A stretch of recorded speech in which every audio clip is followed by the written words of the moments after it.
Well, hello, good morning, good afternoon. Welcome everyone to this month's AC Forum webinar, The Effectiveness and Safety of Direct Oral Anticoagulants versus Warfarin in Patients with Valvular Atrial Fibrillation. We're really excited to have you here today. So we have a wonderful group of presenters and panelists. My name is Geoffrey Barnes. I'm one of the board members and one of the webinar team members.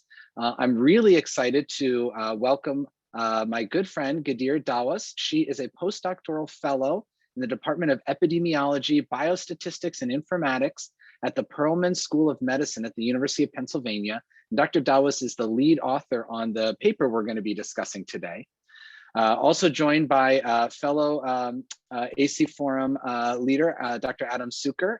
He's the director of the Penn Comprehensive Hemophilia and Thrombosis Program at the University of Pennsylvania. And from our webinar team, we have Dr. Arthur Allen, pharmacist at the Anticoagulation Program in VA Salt Lake, as well as Diane Wirth, who is an adult nurse practitioner at the Grady Memorial Hospital and manager of the heart failure program there. These are the disclosures for all of our panelists and speakers today. And we are excited to offer credit to providers, pharmacists, nurses. And so you can go to this link. We will put this in the chat for everyone to access. Enter the information and you can claim credit for continuing education. We also encourage you to add your questions and or comments through the Q&A feature. And after the presentation, we will be going through each of those questions and answering as many as we can. So if you have questions or comments, put them in the Q&A option down at the bottom of your screen. So I'm going to turn things over to Dr. Dawwas, and she's going to walk us through this particular paper.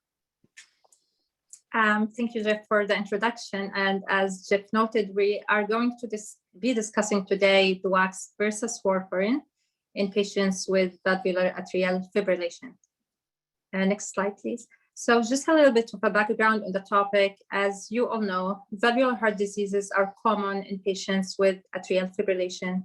We have data from the Euro Observational Research Program, which showed that 63.5% of atrial fibrillation patients had concurrent valvular heart diseases. And although atrial fibrillation increases the risk of stroke, the risk is magnified in the presence of valvular heart disease. For instance, we have data from the Birmingham study, which reported that the risk of stroke among the atrial fibrillation population increased up to 17-fold in the presence of valvular heart disease. DOACs have emerged as a promising alternative to warfarin, but most DOACs approval trials included only a small number of valvular heart disease patients. So given the limited evidence, we aim to compare in the study DOACs versus warfarin in patients with valvular atrial fibrillation. So moving to methods, this was a retrospective new user study using data from Optum. This is a commercial database in the United States. The patient population included in the study included adults taking DOACs or warfarin who had a diagnosis of atrial fibrillation and valvular heart diseases within the 1 year preceding their first prescription. The study included mitral, aortic, tricuspid, and pulmonary valvular diseases. And we included 2 exposure groups. The first one, we had DOACs, including apixaban, rivaroxaban, and dabigatran. And the comparison group included treatment with warfarin. Patients were excluded if they had a diagnosis of end-stage renal disease, hip or knee replacement, a history of stroke or systemic embolism, or a diagnosis of bioprosthetic or mechanical heart valve replacement. So here we have just a brief overview of the study design. So as you can see, we included patients who were new users of a DOAC or warfarin.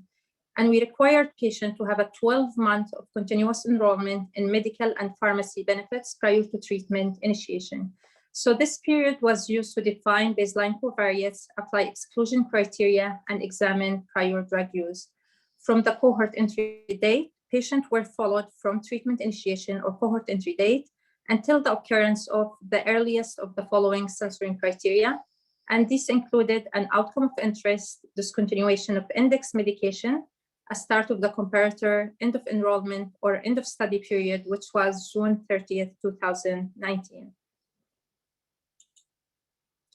So the primary effectiveness outcome was a composite of stroke or systemic embolism, And for the safety outcome, we included also a composite of intracranial or gastrointestinal bleeding. The effectiveness and safety outcome were analyzed separately. In a secondary analysis, we examined other bleeding events other than intracranial or gastrointestinal bleeding. And we adjusted for a large number of confounders, including demographics, comorbidities, medications, and several measures of healthcare utilization.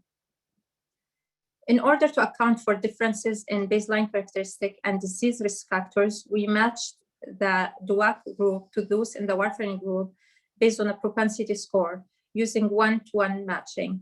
And after matching, we use Cox proportional hazard models to estimate the hazard ratios and the corresponding confidence interval. We conducted several sensitivity and subgroup analyses to examine the robustness of the study findings. And finally, we compared the result from patients with valvular atrial fibrillation to those with non-valvular atrial fibrillation.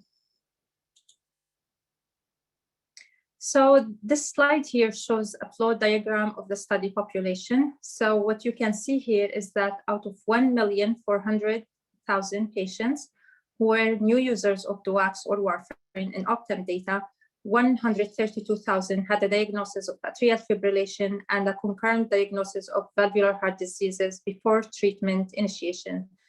After applying exclusion criteria, we ended up with 81,243 patients.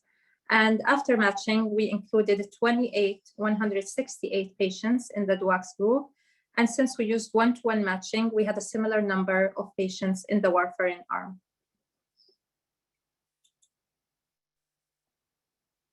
So the figure here illustrates the distribution of treatment initiation year among patients with valvular atrial fibrillation who initiated treatment with either Dawwas or Warfarin during the study period. And the figure shows that among patients with valvular atrial fibrillation, there was a gradual shift in prescribing from Warfarin to Dawwas throughout the study period. Dawwas here is the gray line and Warfarin is the black line. And as you can see, the uptake of Dawwas was primarily driven by apixaban, and the sharp decline in the figure at the end of the curve in 2018 is actually due to the lack of complete data on 2019, as we had access to information up to June of 2019 and not the complete year. So moving to table 1, and here we included only a selected number of variables that were included in the propensity score model. And as you can see, prior to propensity score matching, the mean age prior to matching was 79 to 82 years of age. About 50% of patients were male, about 34% had diabetes. And as you can see, the distribution of Has-Bled score and the CHAD score, even prior to propensity score matching, was similar between the two groups. All standardized differences were less than 1 after matching. And interestingly, many of the standardized differences were less than 1 even prior to propensity score matching. Now, in terms of the distribution of valvular heart diseases, you can see that about 56% of patients presented with mitral valve, 40 to 45% presented with aortic valve, 19% with tricuspid valve, and only 1.5% with pulmonary valve. So for lab values, they were available for only a small subset of the cohort. However, as you can see here in the table, that despite not including those laboratory values in the propensity score model, all of the variables were balanced after matching. All of the standardized differences were less than 0.1, suggesting that we have an adequate balance between the Dawwas and Warfarin group after matching. So the current figures in this slide show the cumulative incidence curves for the effectiveness and the safety outcomes in the matched cohort of patients with valvular atrial fibrillation who were new users of Dawwas compared to Warfarin.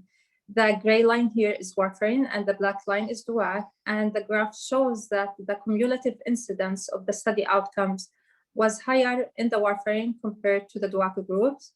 We also calculated the absolute reduction in the probability of both outcomes at 6 months and at 1 year. And we can obtain the absolute reduction in the probabilities by subtracting the two numbers that you see in the figures in the PowerPoint slide. So what we found is that the absolute reduction in the probability of stroke or systematic embolism with DOACs compared to warfarin was 0.015 at 6 months and 0.026 at 1 year. Similarly, the absolute reduction in the probability of major bleeding was 0.019 at 6 months and 0.039 at 1 year. So moving to the overall result of the study, if we look at the primary effectiveness analysis, that is a composite of stroke or systematic embolism, we can see that the incidence of the outcome per 100% person year was 3.8 among DOAC users versus 6 among warfarin users. The hazard ratio for the effectiveness outcome was 0.64. Similarly, we had a lower incidence of the major bleeding outcome among DOAC users versus warfarin users. So what we observed in the Cox proportional hazard model is that the use of DOAC was associated with a lower rate of stroke or systematic embolism and major bleeding compared to warfarin users. When stratifying the primary outcome within the individual DOACs, the results were consistent for both apixaban and rivaroxaban. However, if you look for the bigatrin, the results were consistent only for the major bleeding outcome. The confidence interval for the effectiveness estimate crossed the nulls, indicating a lack of statistical significance. The current slide shows the results comparing the effectiveness and the safety outcome in patients with valvular atrial fibrillation compared to those with non-valvular atrial fibrillation. So within the non-valvular atrial fibrillation, we created this cohort by applying the same inclusion and exclusion criteria. The only difference was that any person with a diagnosis of valvular heart disease was excluded from this cohort. The take-home message from this slide is that the results were consistent for both the effectiveness and the safety outcome when comparing valvular atrial fibrillation versus non-valvular atrial fibrillation. So in conclusion, DOACs are commonly used in patients with valvular atrial fibrillation. DOAC versus warfarin use was associated with a lower risk of ischemic stroke or systematic embolism and major bleeding events. The study has several limitations. We had missing data on over-the-counter medications, such as, for example, aspirin, which can contribute to the bleeding risk. Also, we had missing data on international normalized ratio, or INR. Lack of data on echocardiogram, which is a measure of disease severity. There is the potential for outcome misclassification, as we relied on ICD-9 and ICD-10 codes. However, any misclassification is likely non-differential since we use the same outcome definition across the treatment groups. The study is limited by the short follow-up time. The median follow-up was 134 days for DOAC users compared to 124 days for warfarin users. And finally, we excluded patients with bioprosthetic or mechanical heart valve replacement due to DOAC's contraindication. However, this patient subgroup is of clinical interest and warrant further investigation in future studies. I'll hand this over to Geoff so he can comment on valvular heart disease's definition, and I'll be very happy later to take any questions. Thank you, Geoff. Thank you, Dr. Dawwas. That was really great. Thanks for walking us through that. You know, I know anytime you put together a presentation or a paper and you claim to be talking about valvular or non-valvular atrial fibrillation, people really want to know how that's defined, because it's an area that's been changing recently, and I think it's defined differently in every study. And it's important to remember how we defined it in this particular study. We had access to claims data. So this is really using claims to define patients who have atrial, mitral, pulmonic, or tricuspid valve disease. And if you look, those claims do not actually allow you to differentiate between mild, moderate, and severe. They simply say whether or not you have valve disease. And then there's a separate set of claims that look at patients who have valve replacement. And so in this case, this was a group of patients who had claims for mitral or aortic or other valve disease, but it's we're unable to really clarify exactly the severity. I think there's two important documents that have really helped us move this definition forward.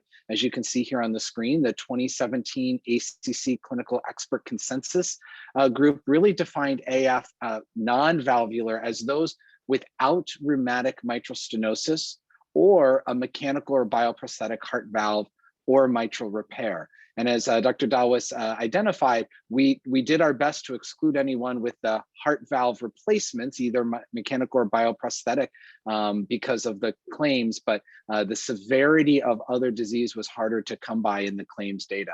Even more recently, in the 2019 AHA-ACC guidelines, they're even narrowing valvular AFib a little bit more to say moderate to severe mitral stenosis or the presence of a mechanical heart valve. So even just in those 2 years, you see a further narrowing of the definition. And in fact, the most recent guidelines, the 2020 guidelines from the European Society of Cardiology, now recommend we don't even use the term valvular AFib because it can be so confusing. Instead, we should just call it AFib associated with, and then give the specifics for any individual patient. So clearly a lot for us to talk about when it comes to the valve definitions. Maybe this would be a great time to bring on the rest of our panel and jump into some Q&A.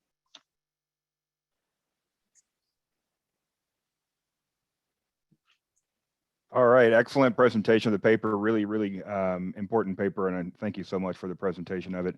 Most of the questions coming in were probably just addressed by Jeff. They really surround the definition of valvular AFib. As you've mentioned, there's been not only confusion in the trenches about what that means, but frankly, confusion across definitions of the pivotal DOAC papers and across societal guidelines. So you've already kind of addressed the question of what is valvular AFib, what is it currently considered to be, and kind of how does that apply to this paper. One caveat I might get into, since you mentioned it in the guideline, is bioprosthetic heart valves. And I know that we've recently had a webinar on this. We've talked about TAVRs, we've talked about surgically implanted bioprosthetic heart valves. One intricacy that comes to my mind is the prior EHRA guidelines had one little caveat about basically it allowed for use of DOACs and atrial fibrillation patients with bioprosthetic valves, but it had this little caveat: if it's a mitral valve that was replaced because of mitral stenosis, there was a recommendation against use. And I noticed in the very recently published updated EHRA guidelines, that is actually not in there. So could one of you speak to that, please?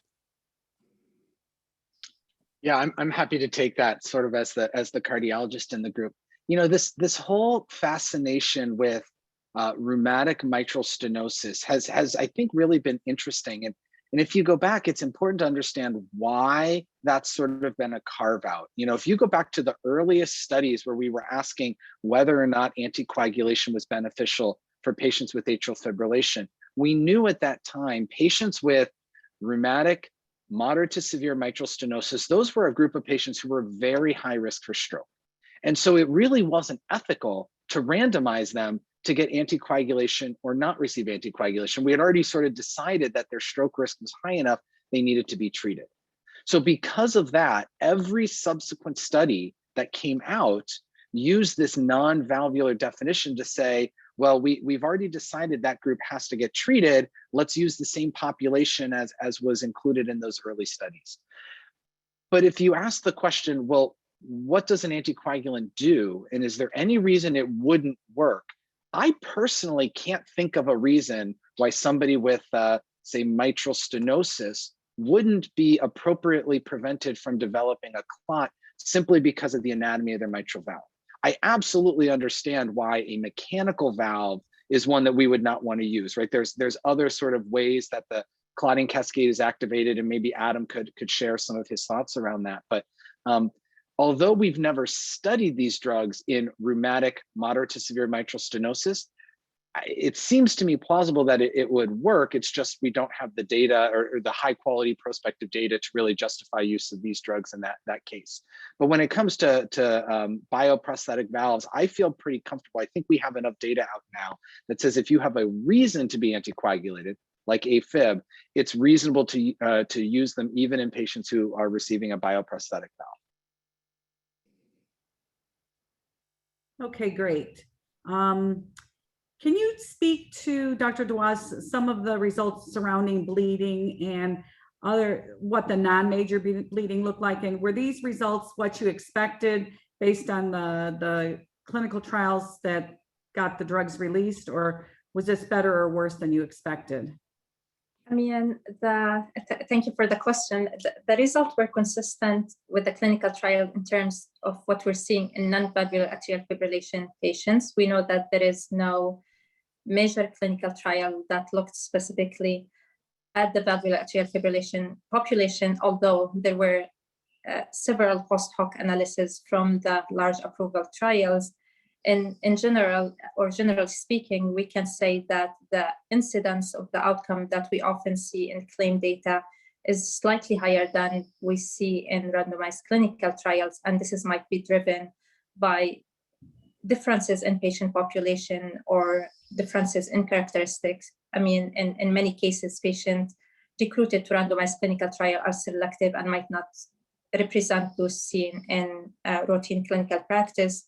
The magnitude of difference and the protective effect we observed in the study are not surprising, and somehow I would say were expected, but I'm sure clinicians like Jeff and Adam can also comment from a clinical perspective about this. Thanks, Ghadeer. Yeah. Go ahead, Jeff. Adam. Okay, yeah, no, I agree that these bleeding outcomes were largely consistent with what I would have expected. One of the things that I thought was interesting in the analysis was, and I know we have to be careful about drawing conclusions from subgroup analyses, but looking at the different bleeding outcomes in patients who were treated with the different DOACs. So I don't know if it's possible to share some of that information on the screen right now, but I remember being struck by the fact that in the apixaban group, there seemed to be pretty clear reductions in both intracranial bleeding and gastrointestinal bleeding, whereas that wasn't necessarily seen with for example, rivaroxaban or dabigatran. Adam, I think this might be the screen you were referring to. Is that correct? This is probably, yes, this is it, Jeff. Thank you for pulling it up so quickly. Yes, and so if you look in the apixaban versus warfarin comparison and look under major bleeding, for example, there are statistically significant reductions in GI bleeding and intracranial bleeding with apixaban. On the other hand, if you look with rivaroxaban, the comparison below, you see that there is a reduction in intracranial bleeding with rivaroxaban, but not with GI bleeding. And I think that if I'm not mistaken, we see something similar with dabigatran. Yes, in dabigatran also a statistically significant reduction in intracranial bleeding, but not in GI bleeding. And I think that we've seen similar sort of outcomes in other studies. Yeah, Adam, I think that's a really interesting point. And we should obviously be very careful. This study was not designed to compare the individual DOACs to one another. So this wasn't an apixaban versus rivaroxaban versus dabigatran study. But I think exactly like you commented, there have been a number of these other, real world or practice-based studies, often using claims that have found some similar trends. I'm thinking about some studies using Medicare data, for instance, in AFib, and showing that while overall the DOACs seem to have less bleeding than warfarin, there also seems to be some different trends amongst the different DOACs. And I know when I talk to my colleagues, that often is something they try to weigh into their decision-making process, although recognizing we've never really had a true head-to-head with any of these DOACs, and so you can't lean on that too much. It's a bit of a nuanced piece. I would agree with you there. think that one other thing that we've had a lot of questions around is about the TTR. And, because this was retrospective, we really don't know what the INR was. Were they high, low, or in range when events occurred? So because it's claims data, we don't have any of that information, correct? We had information on INR only on lists, I think maybe 3 to 4% only, but most of the sample we did not have access to INR data. Okay, thanks. Diane, can I ask a follow-up that I think is obviously related? When we think about warfarin, it's all about the INR to figure out, dosing. But with the DOACs and the fixed dose, there's been a lot of conversation about sort of the target FDA-approved treatment doses versus the lower doses. And Ghadeer, can you remind me, did we have details on the dose of the different DOACs that were used, or because of the way the claims data is pulled together, is it simply a drug name? We do have access on information on dosing, though we have to make assumptions, but there is something to start with. So there is some information there. Of course, it's hard for us to figure out exactly whether the dosing was appropriate because so often that's related to a creatinine value. And that is something that we didn't necessarily have access to for the majority of patients. So it's hard to sort of claim appropriateness versus inappropriateness of the DOAC dosing. Many of the questions coming in really do get to kind of what Diane was just talking about. This is a high level study. This study didn't necessarily allow for really intricate details on, time and therapeutic range, like as you mentioned, appropriateness of dosing, and then specific to the valves, degree of valve disease, which valves were impacted, and those kinds of things. So a lot of the questions are surrounding really what I think are some of the limitations of this style of study. So having said that, I want to circle back a little bit to the mitral stenosis issue. Since DOACs have been contraindicated in quote unquote valvular heart disease, and since it has been further defined as moderate to severe mitral stenosis, would we assume that there was a selection bias in a paper like this, such that the question of moderate to severe mitral stenosis likely still has not been answered? I can take this question. I can say there might be a residual selection bias by using methods such as propensity score matching. What we often do is match within each patient subgroup to make users of DOACs and warfarin within the mitral stenosis subgroup equivalent. So somehow this would reduce the potential for selection bias, though it wouldn't eliminate it completely. And if we look at table 1, we can see that actually a large proportion of patients in this cohort who had valvular heart diseases were actually with mitral heart disease, and the proportion of patients between the DOACs and the warfarin group, the proportion of patients were actually equivalent. So we didn't expect to see any, for example, confounding by indication in terms of how physicians prescribe DOACs over warfarin to patients who had mitral valve disease. So taking that one step further, Jeff, to you, in your mind, if you add what she just said to the updated guidance from Europe that you mentioned, where we perhaps don't even use this terminology, valvular, non-valvular, has this put the question of use of DOACs in valvular disease, specifically mitral stenosis, to bed? No, I certainly don't think this has put it to bed, right? Again, this is a large claims-based retrospective study. We can't comment on the percent of patients with different levels of severity. But what I think it can do is provide some degree of reassurance to say that the DOACs on the whole are effective and largely safe. And so I think this can help when you're having those shared decision-making conversations with patients, right? I no longer tell a patient that they have no choice. They have to use warfarin if they have mitral stenosis.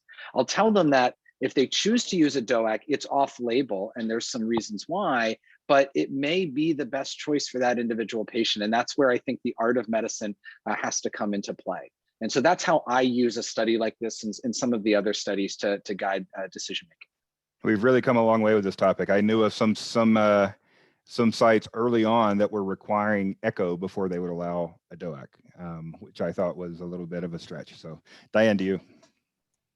So when you were going over your exclusion criteria for me, I thought it was odd, and I wondered if you could explain why you excluded patients with artificial knees and hips. I couldn't figure out why they were excluded, because that's a lot of the patients with AFib have joint replacements. Why? I'm sorry. The question was, why did we exclude patients with knee and hip replacement? Is that correct? Correct. So the reason for exclusion is that most of those patients are usually immobile, so they wouldn't move around, and this would be a risk for thromboembolism, and we can't measure such risk in claim data.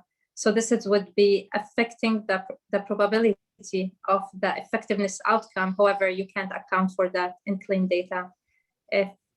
Does that make sense?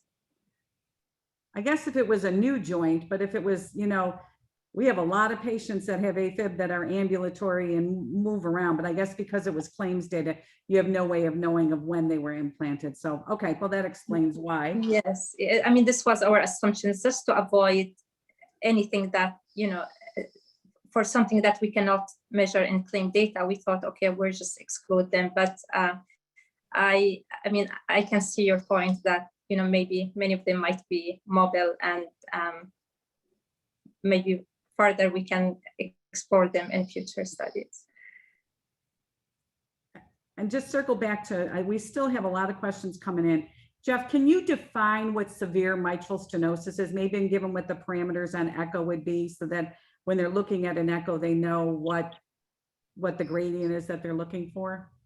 Yeah, that's a really great question. And the best criteria for severe mitral stenosis is whatever who's reading the echo claimed it to be. That's probably the easiest for most of the people on our call.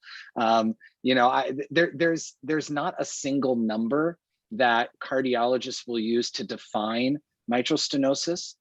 Certainly anyone who is symptomatic because of their mitral stenosis, that bumps them into that group for which treatment is often recommended, and that would be consistent with severe. But we're really looking at things like the estimated valve area. We're looking at the gradient across the valve. So what's the flow of blood through the valve? We're looking at the shape of the valve in the leaflets. And so on echo, you can look for specific shapes of leaflets that suggest the types of mitral stenosis.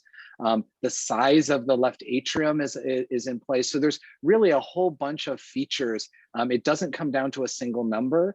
The person reading the echocardiogram really has to integrate all that information in order to make an assessment, which is why I think, Diane, you often hear people talk about moderate to severe, because that's usually the echocardiographer maybe hedging his or her bet a little bit, saying there's some features that look worse, some features that look not quite as bad. And so it's somewhere in that range. And then of course, those patients often will go on to have more invasive measurements like a left and right heart cath to get more direct measurements. So I can't give you one number, but talk to your echocardiographer if you're worried, and they can help walk through their thought process about just how severe a mitral valve is. All right, I'll take one here. What are your thoughts on why there's a large difference in effective DOACs between patients with non-valvular AFib who may have significant flow disruption and stasis, and those with mechanical heart valves? Well, I'm happy to start a little bit, but I'd love Adam to comment briefly. I think that the etiology of thrombosis in those two situations is a little bit different, and especially when you think about the role of an anticoagulant. Obviously, in atrial fibrillation, we think many, but not all of the clots come from the left atrial appendage because of exactly as you described, Arthur. There's that relative stasis of blood, right? You've got this circling or this whirling of blood in an atrium that's not consistently contracting and moving it through. And so that stasis, in particular in that appendage where the blood can sit there, is sort of a nidus for thrombus formation. That's what breaks off and causes a stroke. And the mechanism for thrombosis around mechanical valves is probably a little different, and has to do with the fact that you've got this piece of metal there and how that activates the coagulation cascade. Adam, I don't know if you want to give any other thoughts about sort of how the coagulation cascade sort of triggers with the presence of mechanical valves, and what that means then for the use of DOACs versus warfarin. Sure. Yeah. I mean, I think it's a fascinating topic. And so, as you mentioned, Jeff, one of the things that we think may be happening is when the blood comes into contact with the artificial surface of a mechanical valve, it activates coagulation via the intrinsic pathway, or what we sometimes call the contact pathway, which is basically a pathway in our bodies where coagulation is designed to become activated when it comes into contact with things that aren't supposed to be in our bodies, like glass or dirt or clay. And so it's an entirely potentially different mechanism of activation of coagulation. And it may be that one of the advantages of drugs like warfarin is that it acts on multiple pathways, including the intrinsic pathway, right? Factor 9 of vitamin K dependent factors in the intrinsic pathway. And so that may be part of it. The other thing, as a non-cardiologist that I'm struck by is I'm not sure how absolutely convinced are we that DOACs are not effective and safe for mechanical heart valves. I mean, I know that there have been, there's the phase 2 dabigatran trial, but there were some other potential explanations for the, I think, failure of dabigatran in that trial, including the way the drug was dosed. Yeah, Adam, it's a great point. And I'll tell you, in the cardiology community, there has been sort of a return to discussion about the potential for maybe the factor 10A inhibitors as agents that could be used in the space. There's also some more novel emerging drugs. I'm thinking about some of the factor 12 inhibitors and others that are not commercially available, but whether they might be decent targets in this space. There's obviously some hesitancy because of the dabigatran experience. We certainly would not want to put patients at risk for valve thrombosis, which can be a life-threatening event. But there are people who are starting to talk about whether we could find a new agent to replace warfarin for these folks, and so I hold out hope that maybe someday we'll have an alternative. But right now, clearly, if a patient has a mechanical valve, warfarin needs to be the drug of choice for those patients. Yeah, and Adam, I'm glad you went down that contact pathway discussion, because mechanical valves aren't the only place we've had a problem. We've had dabigatran also had a failed LVAD trial. And so I've been known to say, it seems like maybe DOACs don't like foreign material. That's just my simple country boy way of thinking about it. But specifically, we see it with dabigatran. And so the questions arise, should we have concern about using DOACs as a class, or specifically dabigatran, when there's, for example, we often extrapolate lower extremity DVT to upper extremity line associated clots. Or what about vascular off-label use for maintenance of a vascular bypass graft, and these kinds of things where we may have foreign material? Should we have an elevated level of concern, and if so, does it cross DOACs as a class, you think? I think these are interesting questions, Arthur. And yeah, at least let me say at a theoretical level, this is a class concern. I agree. Can I ask a general question too? This is just to change the topic a little, but this is really a question for you, Arthur, and Jeff and Diane. Again, as a non-cardiologist, how do you answer this question? DOACs are preferred for most patients with AFib, except those with, so mechanical valves. I mean, what else? Yeah, and Jeff is probably best to answer this, but this has changed a lot, right? So we've seen, not if they have a bioprosthetic valve. And wait a minute, yes, we can, but not for the first 3 months. And then, oh, wait a minute, maybe we're not, so this has changed a lot over the years. Jeff, I would turn that one to you. Yeah, so what I tell my patients is, if you've got a mechanical valve today in 2021, warfarin's your drug, right? That's what we're going with.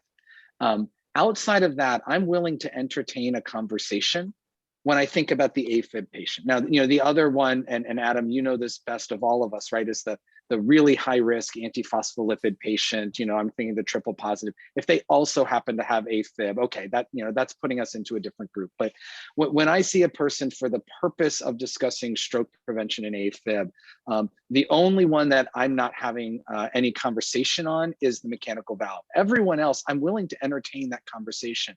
But I will say that from a starting point, those with moderate to severe mitral stenosis, especially rheumatic mitral stenosis, I'm going to tell the patient that we really don't have good data for the use of the DOACs in that space, and that warfarin is the one that the guidelines recommend.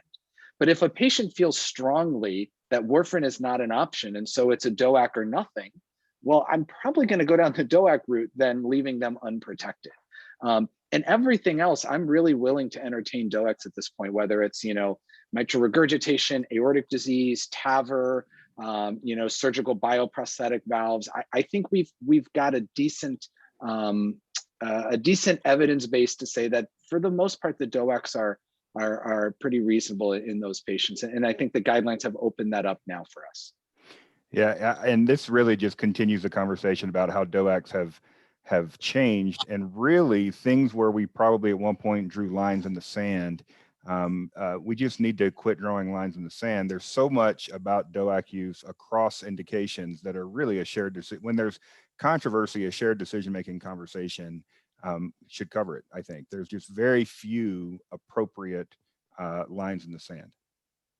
Arthur, I found one of the most interesting slides that Ghadeer, you presented was that change in anticoagulant use over time. When the study started back in 2010, right, warfarin was the dominant anticoagulant being used. Yet by the time the study ended in 2019, apixaban was clearly the dominant drug being used, with warfarin and rivaroxaban being sort of at similar levels and dabigatran being lower. Now, granted, this is in a valvular AFib cohort of patients who have some valve disease, but that shift in anticoagulant use, I think, has just been fascinating and reflects our growing comfort with these drugs, not just in the original study populations, but in some of these expanded populations as well. And I think when you look at a study like this one, I mean, we're talking almost 60,000 patients in the matched cohort. It gives me some confidence that these are probably safe to use in a pretty wide cohort of patients. And the other things they have done is they've really extended the overall use of anticoagulants. Any study that has a slide like that, if you actually look at the numbers, you'll see that more and more patients are being anticoagulated because of DOACs. In fact, I ran local numbers myself, and in the since 2015, our numbers of warfarin were down to less than 10% of warfarin patients, but our total number of patients is more than doubled. And so that's another good advantage of the DOACs, is getting patients anticoagulated who should have been and never were before. Jeff, can you just differentiate between, when you talk about mitral stenosis, whether it's moderate or severe, and rheumatic mitral stenosis, how that looks different if a patient doesn't know if they've had rheumatic fever or whatever as a child? How do you differentiate? You're muted. So that's a great question. And it has to do, frankly, with the shape of the mitral valve. And so if you can get a good quality echocardiogram, which is not always easy because of patient anatomy and whatnot, you can actually look at the leaflets of the two mitral valves. And in certain views, you can see whether they're just restricted in opening, or are they sort of creating these, what we call these hockey shapes size. And so it's actually the way that the mitral valve leaflets themselves look is what's going to trigger an echocardiographer to describe them either as sort of just typical mitral stenosis, or whether they'll call out that they have a rheumatic appearance. There can be thickening in different parts of the leaflet, either throughout the whole thing or just at the end. So there's lots of sort of anatomical findings that an echocardiographer is looking for on those images that'll trigger him or her to either use that term rheumatic appearance or not. Of course, they don't really know the patient's history, and sometimes we as the primary clinicians don't know either, and so we have to just make our best guess. And Jeff, I'm sorry, Diane, go ahead. So the anatomical malformation or the changes are what increase the risk for developing clot with rheumatic. Is that what the assumption is? Is that because they don't have the normal shape, whether they're stenosed or not? They are stenosed, but in addition to that, they're not normal formation. So that's what's causing the increased risk for, and Adam might be able to answer that better, because I would assume it's going to be similar to an artificial valve, that you may have more pooling of blood in a cusp or in a pocket. Yeah, I would be very careful about using the term causing here. And remember, again, as I mentioned before, where this started, right? This started back in data decades ago, where we knew that patients who had rheumatic mitral disease, and that's back when rheumatic fever was more common, so therefore rheumatic mitral disease was far more common, those patients had high rates of stroke. And so right away, we knew those patients need to be anticoagulated, exclude them from your studies. We have much less rheumatic fever now, and therefore we have less rheumatic valve disease. But to be able to say that it's the shape of the valve that's necessarily the causative element in increasing or decreasing stroke rate, I'm not sure that we have that data. I'm not an expert in rheumatic mitral disease, so maybe somebody other than I would know that. But I would sort of link it back to our historical data saying that in those patients, historically, they had higher rates of stroke. And so that's what's been carried through. But whether or not you classify it as rheumatic or non-rheumatic, sometimes it's just dependent on the way it looks and how specific an echocardiographer is really looking at that, or an echocardiography reader is looking for those elements. Yeah, I was going to just sort of ask as a follow-on question, is rheumatic versus non-rheumatic mitral stenosis an important distinction in this day and age? We know patients with rheumatic mitral stenosis are at increased stroke risk. Are patients with non-rheumatic mitral stenosis at an equivalent stroke risk, or would we think about risk and management differently, whether the mitral stenosis is due to rheumatic or non-rheumatic causes? Yeah, I'm not sure that it is as big a factor as it used to be. And I think now, again, to the point of the European Society of Cardiology guidelines, where they're really saying it's moderate to severe mitral stenosis, that the severity of the mitral stenosis, the size of the left atrium that's associated with it, that's really the feature that I think we're focusing in on. And part of that is because the rheumatic element, if I gave the same echo to multiple readers, I may not always get the same read, right? We're not seeing it as often. It's not necessarily a consistently used definition. So I tend to lean a little bit more on the severity when I'm thinking about how that's influencing stroke risk. All right, we have a question. Do you know if there are any trials in progress or upcoming that would provide more evidence or stronger guidance? Presumably the question is about this topic of valvular AFib, but I would actually expand that further also to mechanical heart valves. I think they'd be interested in knowing any upcoming studies of mechanical heart valves with DOACs. So I'm not aware of any studies that are currently enrolling in this space. As I mentioned, I do know that there has been some discussion around use of different oral anticoagulants in mechanical valves. I could not tell you about the status of those. I think if anything, they would be pretty early, whether it's a phase 1 or phase 2 type of situation. I'm not aware of any sort of large phase 3 trials that are ongoing, but certainly there's a lot more to learn, and it would be exciting if we could find the right question and the right person to fund and run that study.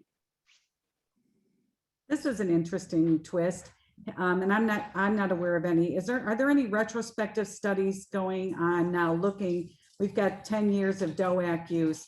Has our incident of stroke gone down in the United States with the wide uptake of DOAC use? And Arthur, you said yourself, you see a lot more patients on anticoagulation now that the DOACs are available.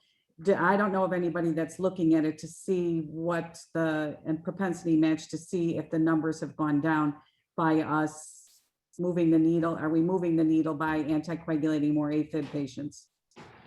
I can see Jeff's research brain as he's thinking, wait a minute, we could do that study. I think the interesting angle here, I think we know that we reduce stroke risk with anticoagulation therapy, but I think the interesting angle would be, if we just look at stroke rates over time, regardless of kind of the why and the anticoagulation question, if we just looked at, are we seeing less strokes? And I would assume we are, but Jeff, do you know? So I don't know the epidemiology answer. This would be really challenging, and this is why people like Ghadeer are needed to think through this critically. Remember that amongst all strokes, AFib strokes are not the most common cause, right? So they're a minority of causes, although they tend to be some of the most severe and most preventable. But there are other elements that contribute to stroke risk. I'm thinking about, diabetes and smoking and hypertension and, all of the like. And so as you think about epidemiologic changes, simply changing how many patients with AFib are anticoagulated, they may be offset by some of those other elements. We do have evidence to say amongst all patients with known AFib, there has been an increase in the percent of those who are receiving anticoagulants. And that, I think, most of us are attributing largely to the DOACs, but also to sort of just this renewed awareness, right? Because of the DOACs, there's been so much focus on stroke prevention and AFib and trying to get people on different drugs. It remains a challenge. We haven't hit the goal, but I do think we're making some progress there. And so there is some good news, but the work remains to be continued.